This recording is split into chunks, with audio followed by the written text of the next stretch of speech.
नमस्कार, राम राम दोस्तों। हाँ तो दोस्तों, आज इस वीडियो में हम डिस्कस करेंगे एंगुलर कंट्रोलर्स के बारे में। इससे पिछले वीडियो में हमने डिस्कस किया था एक्सप्रेशन के बारे में, मॉड्यूल्स के बारे में, डायरेक्टिव्स के बारे में, डाटा बाइंडिंग के बारे में। तो आज इस वीडियो में बात करेंगे कंट्रोलर्स के बारे में। तो देखिए, कंट्रोलर्स क्या चीज़ होती है। एक सिंपल सी बात है, जिससे हम कंट्रोल करते हैं वो कंट्रोलर होता है। तो मैं पहले बता चुका हूँ कि एंगुलर जेएस एमवीसी फ्रेमवर्क को फॉलो करता है। तो एमवीसी का मतलब होता है मॉडल व्यू कंट्रोलर। तो इसमें हम क्या कर सकते हैं, व्यू के लिए अलग से हम फाइल्स बनाते हैं, कंट्रोलर्स के लिए हम अलग से कंट्रोलर फाइल बनाते हैं। तो कंट्रोलर में हम इससे जितना भी कोड, जो भी हम लॉजिक्स हमने लिखना होता है वो हम कंट्रोलर्स में लिखते हैं। अब कंट्रोलर्स कैसे बनाते हैं और कैसे इसको बाइंड करते हैं एचटीएमएल व्यू के साथ, वो चीज़ हम इस वीडियो में मैं आपको एक्सप्लेन करूँगा। तो अभी स्टार्ट करते हैं। मैं प्रैक्टिकल करता हूँ, एक फ़ाइल बना देता हूँ। इसको बना देता हूँ मैं control.ctrl.php बना देता हूँ।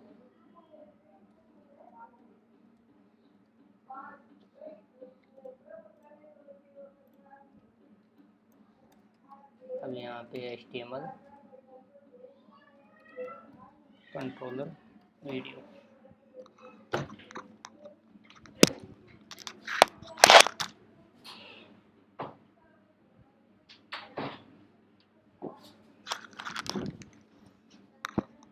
सबसे पहले अपन क्या करना है, हमें एंगुलर को इससे अटैच करना है। तो एंगुलर स्क्रिप्ट को हम अटैच करेंगे। मैं पहले ही बता चुका हूँ कि मैंने जेएस डायरेक्टरी में angular.min.js के नाम से फ़ाइल बना रखी है। ठीक है, इसके बाद में हमने एक मॉड्यूल फाइल बनाई थी पिछले वीडियो में। तो वो मॉड्यूल फाइल हमें यहाँ डालनी है। फाइल का नाम हमने लिखा था app.js। इसके बाद दूसरा काम हमें यहाँ पे ngApp मतलब एंगुलर को इनिशियलाइज करना है। और उसमें हमारे जो मॉड्यूल का नाम था वो मैं बता देता हूँ क्या है। ये हमारे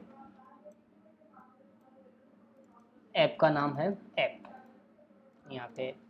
ठीक है, इस तरीके से ये हम यहाँ पे इसको सेटअप कर चुके हैं। टेस्ट करेंगे कि ये वर्क कर रहा है सही प्रॉपर नहीं। 5+5 लगा के चेक कर लेते हैं।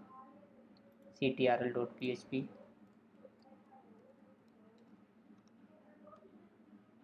सॉरी,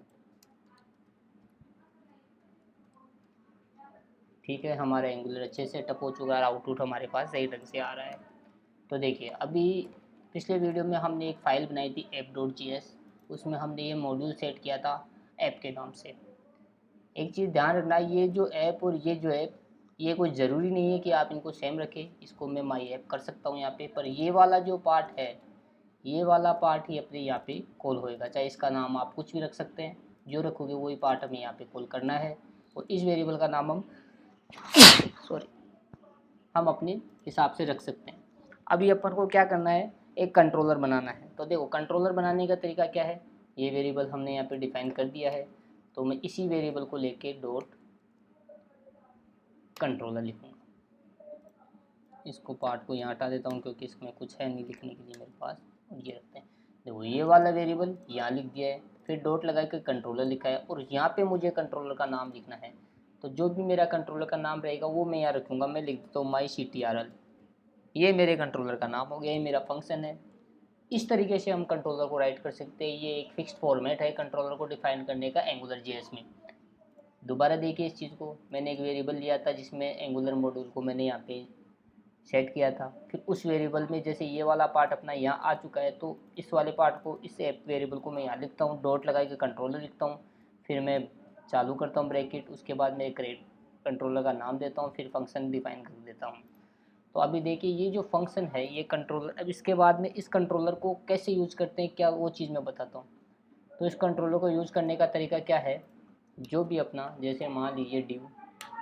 अब इसके अंदर ng कंट्रोलर के नाम से एक जो डायरेक्टरी है वो यूज़ करना है, और इस ng कंट्रोलर के अंदर मेरे कंट्रोलर का जो भी नाम है वो मुझे यहाँ पे डिफ़ाइन करना है। अब मैं इस कंट्रोलर के अंदर जो भी कुछ मेरा लॉजिक या जो भी कुछ मैं काम करने वाला हूँ वो मुझे यहाँ पे मैं ले सकता हूँ, बाइंड कर सकता हूँ। अब मुझे यहाँ लिखना है, जैसे कि मान लीजिए, इससे पहले मैं आपको एक चीज़ बता देना चाहता हूँ कि यहाँ से अगर कोई चीज़ हमें उधर लेके जाना है तो उसका एक सबसे इम्पोर्टेंट और बेसिक चीज़ नीड्स है, वो ये है कि हमें यहाँ पे डॉलर स्कोप, ये वेरिएबल हमें यहाँ पे डिफाइन करना रहेगा। ये प्री डिफाइन वेरिएबल है, ये बहुत इंपॉर्टेंट है ये डिफाइन करना।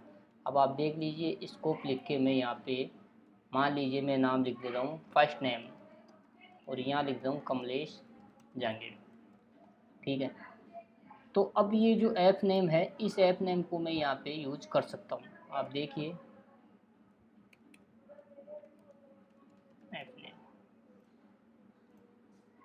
ये कमलेश जहांगीर यहाँ आ गया है कंट्रोलर के हिसाब से। एक चीज़ और कर सकते हैं हम, यहाँ पे मैं लिख देता हूँ इनपुट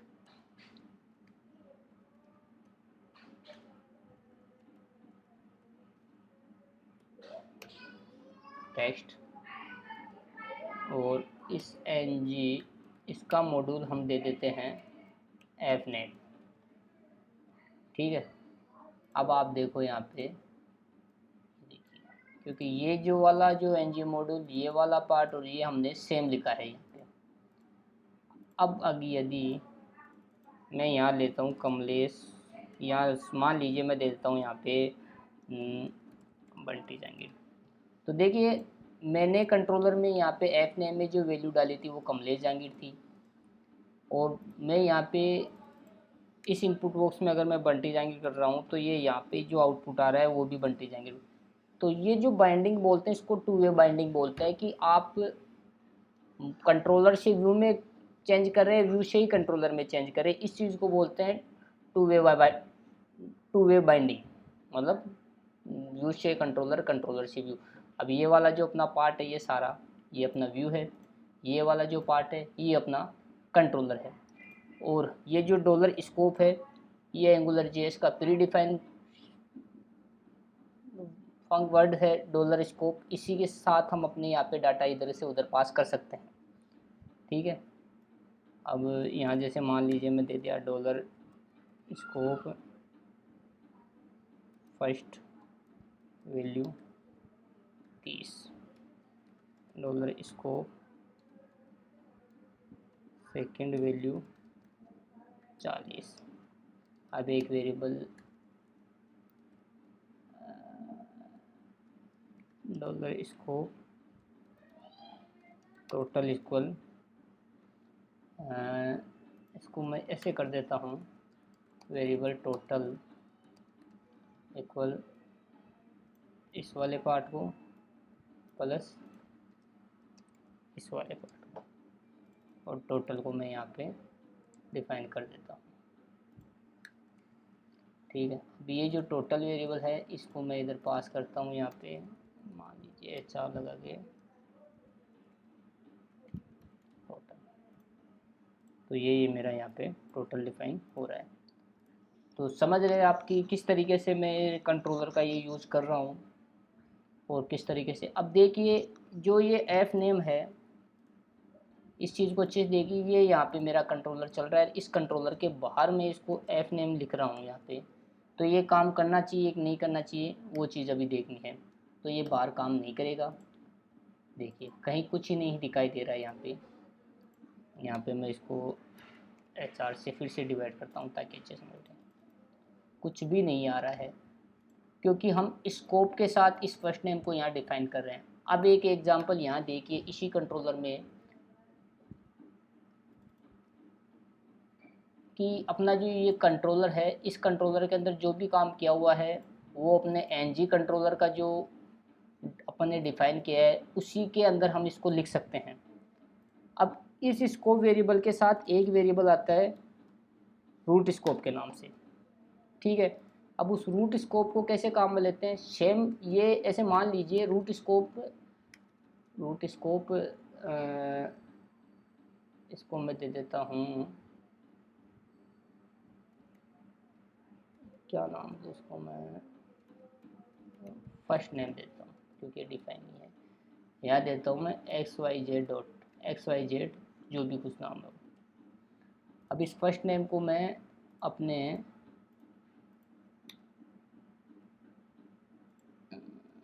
इसके बाद देता हूँ। देखिए ये वाला स्कोप के साथ पास किया है, ये रूट स्कोप के साथ पास किया है। इस फर्स्ट नेम को मैं इस एफ नेम के आगे बाद में डिफाइन कर रहा हूँ। तो ये मेरा XYZ आ गया। अब यहाँ पे नोट करने की चीज़ है कि मैं इसको इस अपना जो ये ng डायरेक्टिव है कंट्रोलर, इसके बाहर डिफाइन कर रहा हूँ, तो ये वर्क कर रहा है, समझ आए। तो जो रूट स्कोप होता है वो पूरे एप्लीकेशन में कहीं भी काम आ जाता है, जबकि अपना जो स्कोप है ये स्कोप वाला अपने पर्टिकुलर उसी कंट्रोलर में अपने ये काम आता है। अब एक चीज़ यहाँ ये भी देखिए कि यहाँ पे हम मल्टीपल कंट्रोलर्स लिख सकते हैं, ये नहीं है कि एक कंट्रोल हो गया उसी में काम हो गया। अपने यहाँ पे कॉपी पेस्ट कर दीजिए मान लीजिए, और ये दूसरा कंट्रोलर लिख दीजिए, माई कंट्रोलर सेकेंड लिख दीजिए। तो जितनी जो अपनी रिक्वायरमेंट रहेगी उस हिसाब से हम अपने यहाँ पे कंट्रोलर्स बनाते चले जाएंगे। तो ये एक बेसिक इंट्रोडक्शन था कंट्रोलर का। इस कंट्रोलर के में हम अपने हिसाब से काम करते चले जाएंगे। मैं आगे चलूँगा, आगे चलेंगे तो मैं आपको इस कंट्रोलर्स के हिसाब से इसमें एरे का क्या होता है रोल, इसमें फंक्शंस कैसे लिखते हैं, और क्योंकि ये तो कंट्रोलर एक तरीके की क्लास हो गई, इस क्लास के अंदर हम अपने फंक्शंस लिखेंगे, जो ऑब्जेक्ट्स होंगे वो लिखेंगे इसमें, वो सब मैं अपने नेक्स्ट वीडियो में बताऊंगा। पर यहाँ इस वीडियो में समझने की जरूरत सिर्फ ऐसी है कि हम कंट्रोलर को किस तरीके से राइट करते हैं। लिखने के बाद स्कोप क्या होता है, डॉलर स्कोप वेरिएबल क्या चीज़ होती है, डॉलर रूट वेरिएबल क्या चीज़ होती है। हमें कंट्रोलर से अगर कोई वैल्यू हमारे व्यू में लेके जानी है तो हमें स्कोप या रूट स्कोप दोनों में से एक वेरिएबल का यूज़ करना रिक्वायरमेंट रहेगी।